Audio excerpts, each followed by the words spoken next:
Hey everybody, what is going on? I hope you guys are all doing well and welcome to another tutorial video. In this video, I'm going to be showing you guys how you can do castling in chess, so let's get right into it.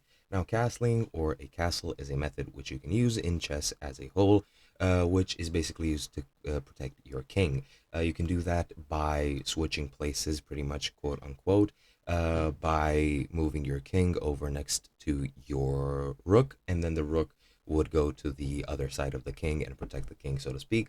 But let me just show you how that is done. Now, you can do this in any type of game, which is pretty much standard chess. I'm not sure about the variants. However, if I go to a classroom and create a new classroom with just a standard game, I'll show you how that is done. Now, as you can see, this is a new game, and I want to remove the bishop on F for white and on G, the knight on G for white.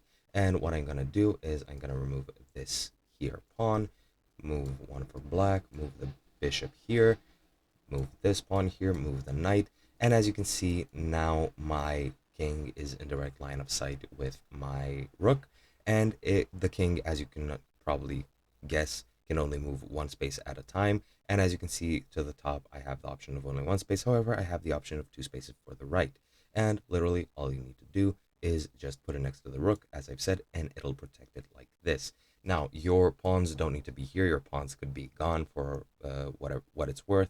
The only thing that needs to be done is that, as you can see, the king and the rook need to not be moved.